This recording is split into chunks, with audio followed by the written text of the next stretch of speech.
Hello everyone, কেমন আছো তোমরা? তোমরা সবাই ভালো আছো? আর আমিও তো ভালোই আছি।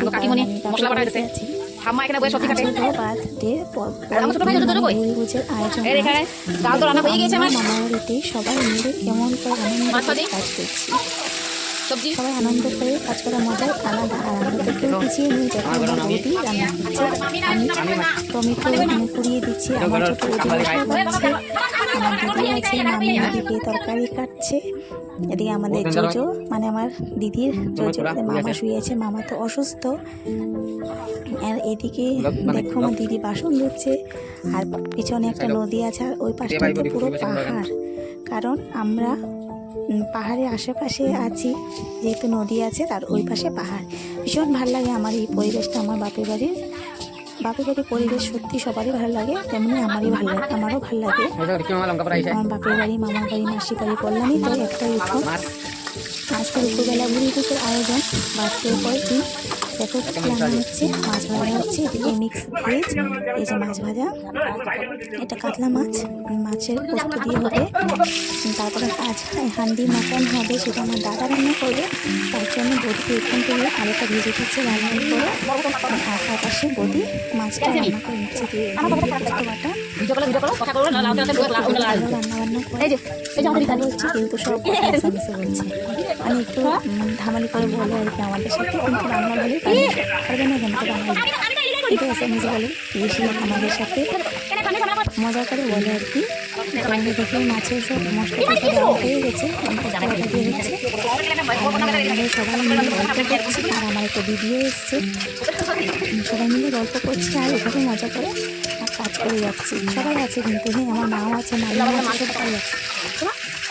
তো এই দিনগুলো খুব মিস করবো। এই জন্য মামার বাড়ি আসার জন্য পাগল হয়ে যায়, কারণ ভীষণ মজা করতে পারে ওরা এসে।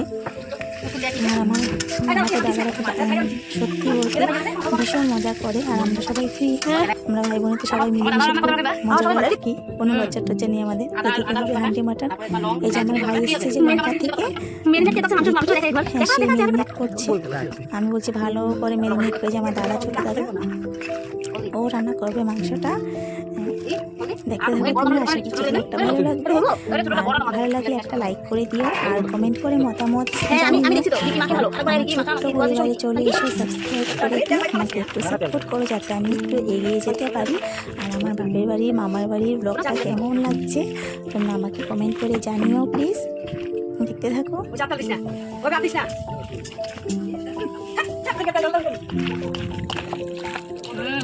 খুব ভালো। আর গত বছরে যখন বাচ্চা হয়েছিল তখন বিক্রি এসে মাংস ম্যারিনেট করেছিল, তার আগের বছরও সেই করেছিল, মানে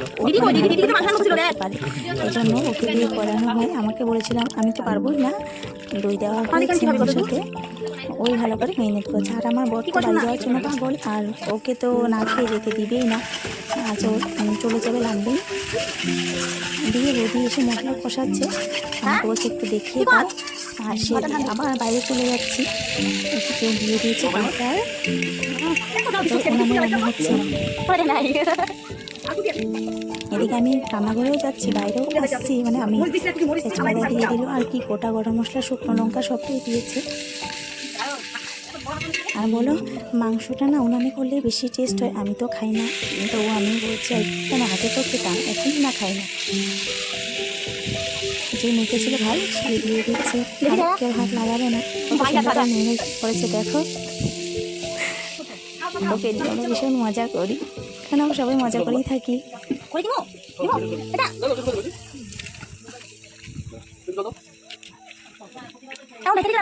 এই দিনগুলো আমি ভীষণ মিস করি, কারণ ওখানে তো দেখতেই পেয়েছো আমার ব্লগে আমি একা একা থাকি, গুনগুনকে নিয়ে, মাকে নিয়ে, মানে শাশুড়ি মাকে নিয়ে একা একাই থাকি। তখন ভালো লাগে না, এইসব কথা মনে পড়ে যে বাড়িতে কেমন ছিলাম, আগে কেমন ছিলাম, বিয়ের আগে কেমন ছিলাম, এখন এসে কেমন হয়েছে, একা একা ভালো লাগে না। মাছগুলো দেওয়া হয়ে যাচ্ছে, কারণ বাচ্চারা ঝোলা মাছ খাবে না, প্রতি বাচ্চাদের একটু সুন্দর করে ভাত সাজিয়ে পরিবেশন করবে। ছিল, কিন্তু গতকাল করা হয়নি, আয়োজন কাজ চতুর্দশী ছিল, প্রতি উপোস করেছিল। ঠিক আমি আলোগুলো দিয়ে দিচ্ছি, বললাম না একবার বাইরে যাচ্ছি আসছি, একবার ভিতরে যাচ্ছি প্রদীপ ক্যামেরা করে দিতে, মানে ভীষণ খুশি। আমি যে ব্লগ বানাচ্ছি ওরা সবাই খুশি। দেখো বৌদি সবাইকে পরিবেশন করে দিয়েছে সুন্দর করে সাজিয়ে। আর আমার ভাগনা পাশে জল দিচ্ছে, আমার বর কাকা দিচ্ছে দেখো, আর আমার দিদি, এটা আমার দিদি হয়, পাশেই থাকে, দিদি এসছে, সবাই মিলেমিশে, বললাম না আমরা কেউ পিছিয়ে নিই, সবাই মিলেমিশে কাজ করি, আনন্দ করি, কেউ বসে নেই। দেখো খাওয়া দাওয়া চলছে, তারপরে আমরা খেয়ে নেবো, বেশি মানুষ নেই, বাড়ির মানুষগুলো আর দিদি আসছে, ভাইটা আসছে। আজকের মতো এখানে ব্লগটা দেখা হবে, একদিন নতুন একটা ব্লগের সাথে।